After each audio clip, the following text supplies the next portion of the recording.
exception which I want to emphasize. And that's that textbooks, the only one place where giving people more textbooks has a benefit is if you take the top quartile of children, the top quartile of children benefit from getting textbooks. So textbooks are not useless, but they're useless for everybody except the top quartile. Okay. Now, I want to emphasize that's not to say that going to school doesn't matter. So if you go to, there's no school in your neighborhood, you cannot learn. But once you got to a school, it doesn't seem to matter what's in the school. And that's not necessarily, should not be read, and I'll come back to that, saying that you should not give schools anything. But I'll tell you why I'll try to give you a story of why that's happening, but I'll come back to that in a bit. Keep going. So this is the most striking fact, I think, that you might find counterintuitive. Lots of studies, we did this starting in the mid-90s in Udaipur. There's a study in Baroda, one in Mumbai, one in several in East Africa. All of them find the same basic, very solidly documented fact, which is that you can double the teacher-student ratio.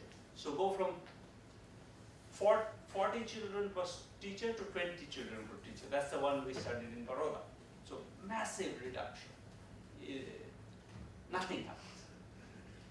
Absolutely no effect. And this was done, as I said, there was a similar thing done in Kenya where it went from 80 to 40, where you think it should matter.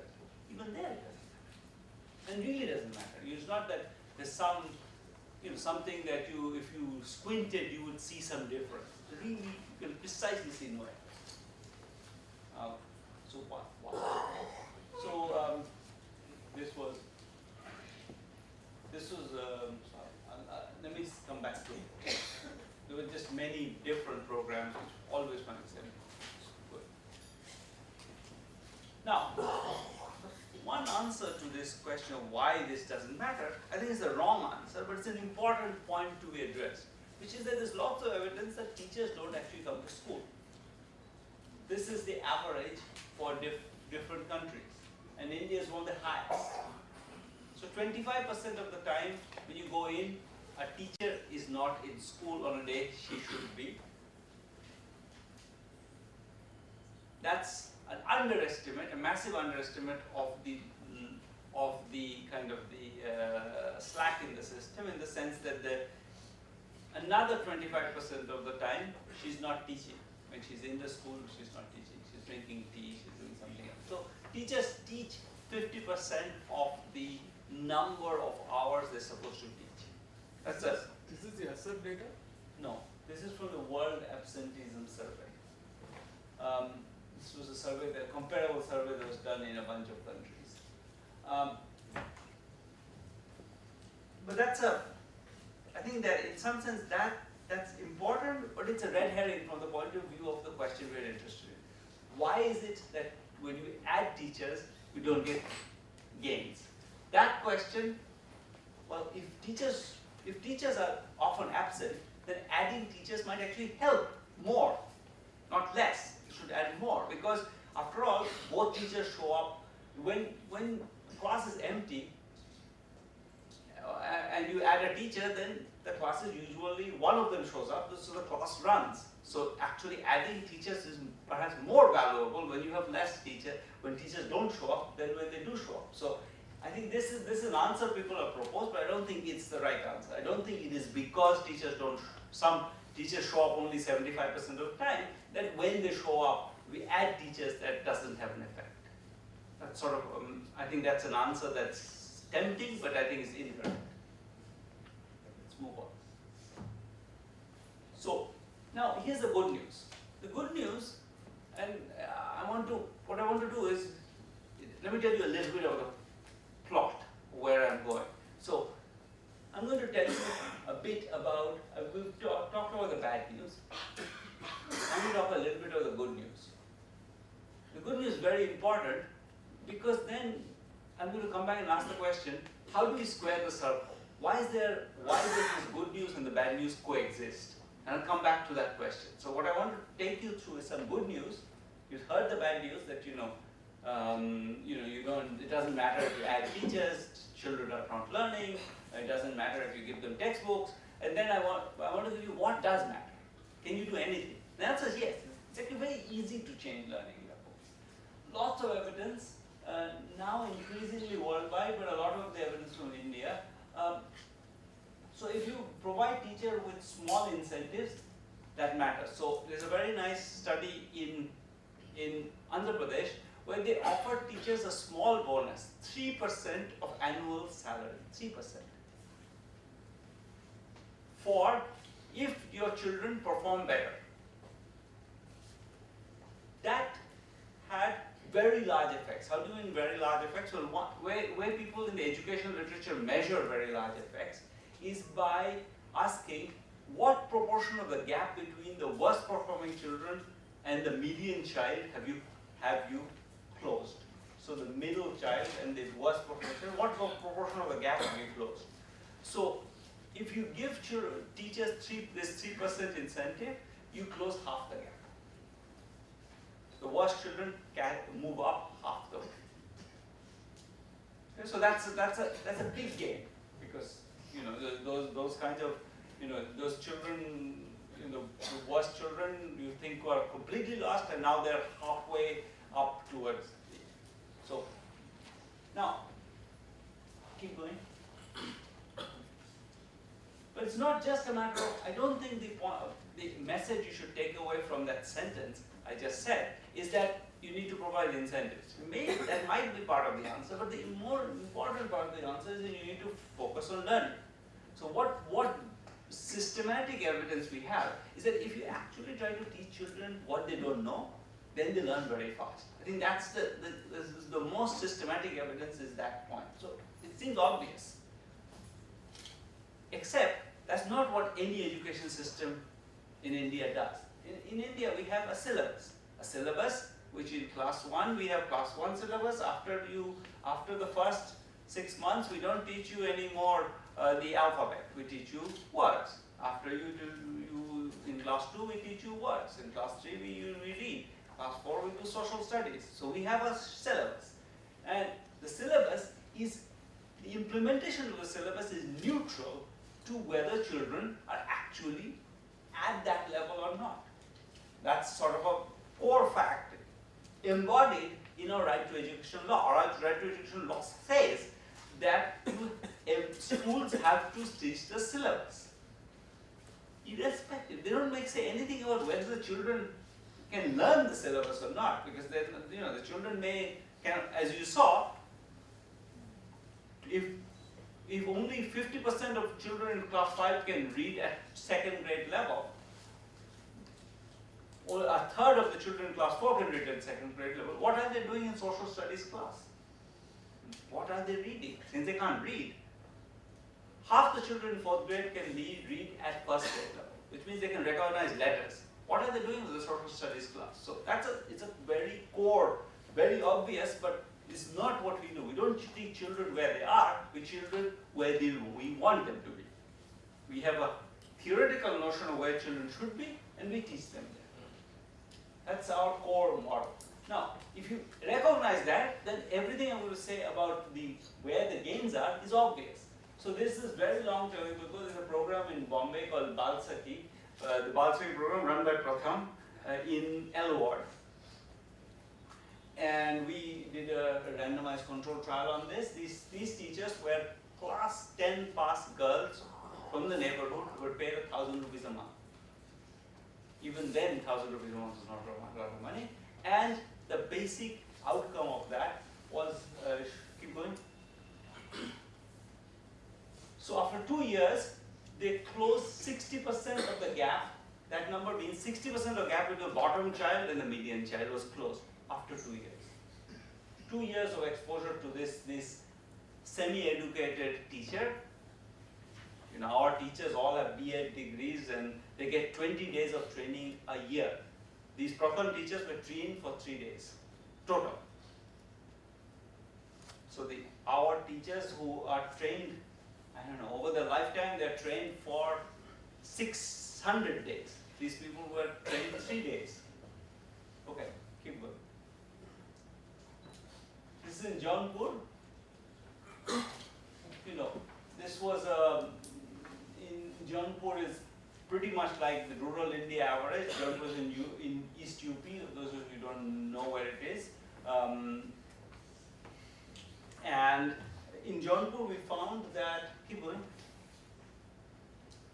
We found this was a program which even didn't pay these people, just recruited volunteers from the villages and said, look, you know, your brothers and sisters can't read, so in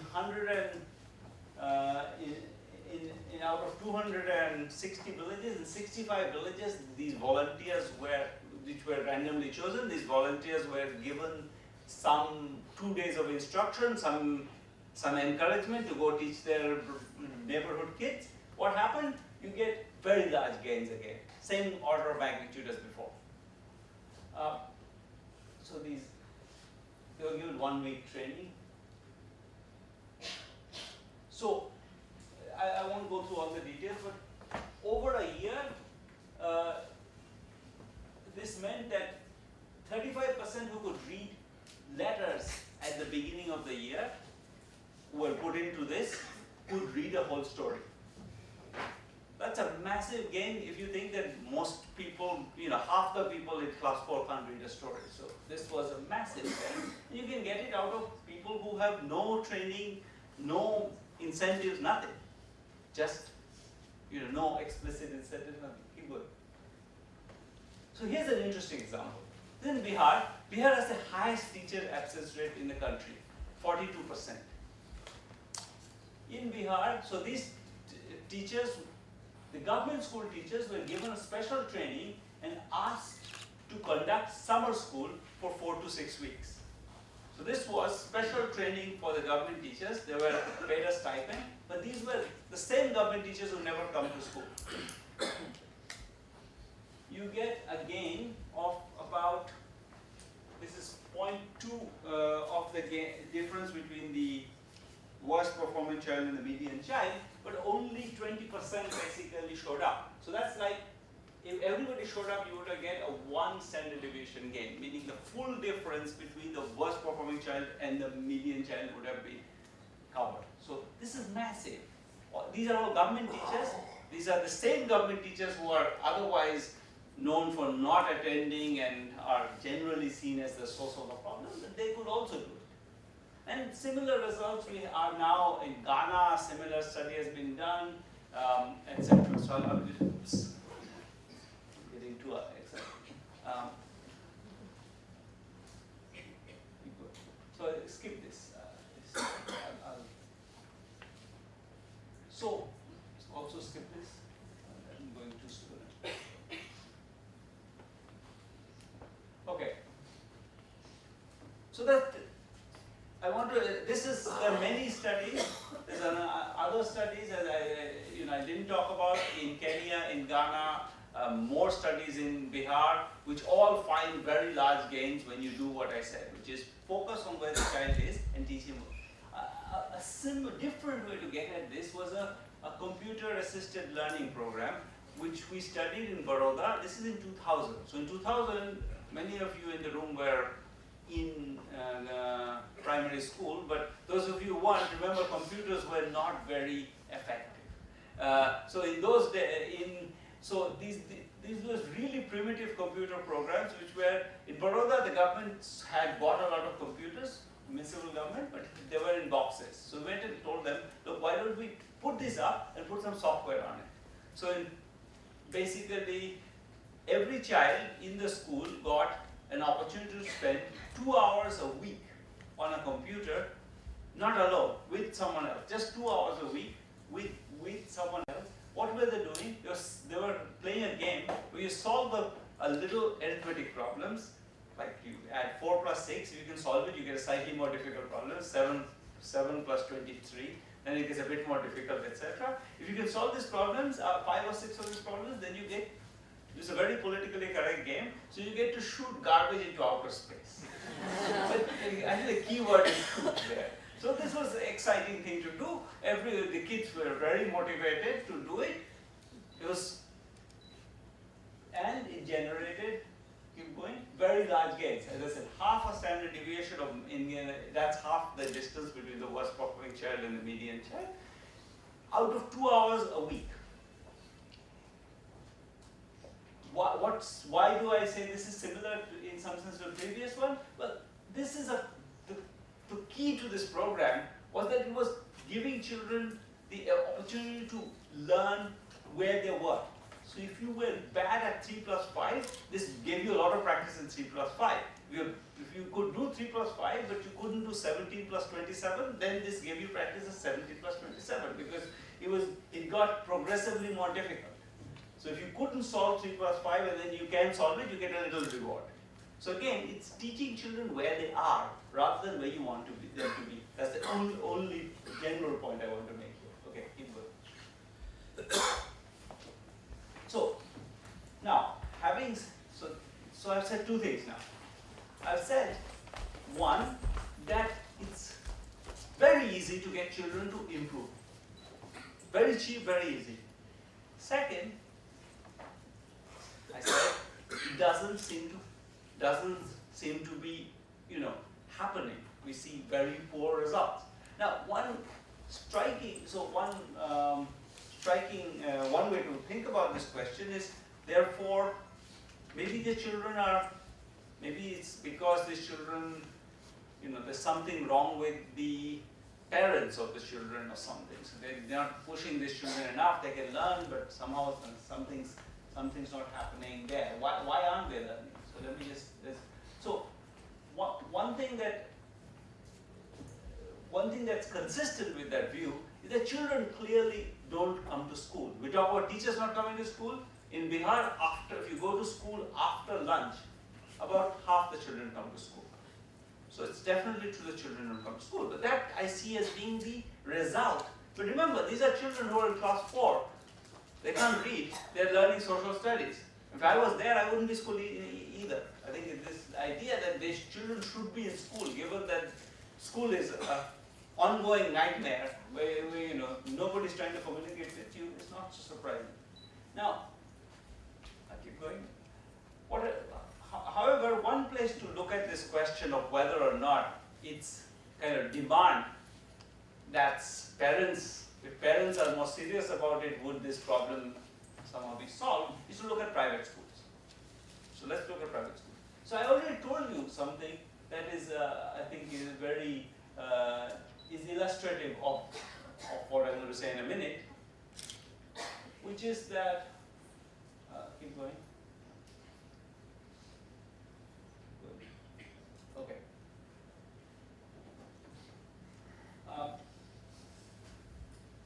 If you look at, as I said, if you look at the private school results, I showed them to you at the beginning.